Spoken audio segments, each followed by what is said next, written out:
நமஸ்காரம். நான் ஆஸ்ட்ரோ அமிர்தா பேசுகிறேன். இன்றைக்கி நம்ம பார்க்க போகிற தலைப்பு எதை பற்றியது என்றால், எப்பொழுதும் போல கிரகத்தின் அடிப்படையில் கேள்வியும் பதிலும் தான். அந்த வகையில் இன்று பார்க்க போகும் கேள்வி, பௌர்ணமி தவிர எந்த நாட்களில் கிரிவலம் செய்யலாம்?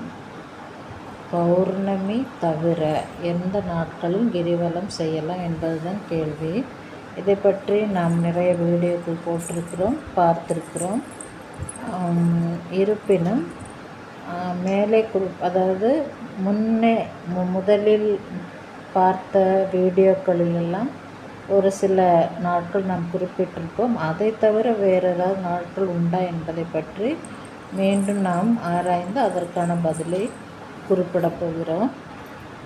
அதன்படி பார்க்க போனால் இந்த கேள்வியில் அமைந்திருக்கும் கிரகங்கள் எவை என்பதை தான் பார்க்க போகிறோம்.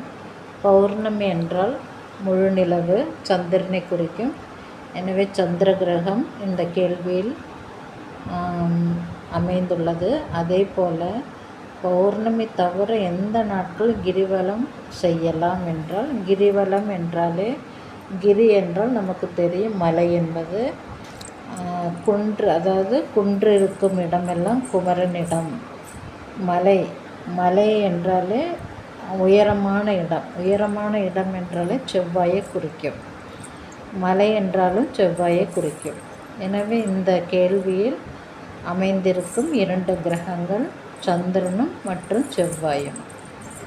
அப்படி சந்திரன் மற்றும் செவ்வாயின் அடிப்படையில் இந்த கேள்விக்கான பதில் என்னவென்றால், கிரிவலம் செய்வது மிகவும் நல்லது. அதுவும் எந்த நாட்களில் கிரிவலம் செய்தாலும் மிகவும் புனிதமானது தான். எனவே எல்லா நாளும் கிரிவலம் செய்வதற்கு ஏற்றது தான்.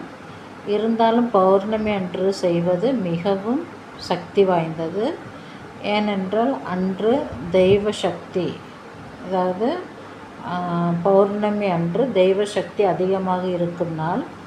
அந்த சமயத்தில் பூமியில் தேவர்களும் அதே போல் நல்ல சக்தி வாய்ந்த ரிஷிகள், இந்த மாதிரி புனிதமான மகான்கள் பூமிக்கு வந்து தெய்வத்தை வழிபடுவதாக ஐதீகம் இருக்கிறது. எனவே தான் நாமும் அந்த நாளில் கிரிவலம் வரும்பொழுது அந்த தெய்வ சக்தியை பெற்று நம் வாழ்க்கையில் நல்ல நிலைமையில் இருக்கலாம்.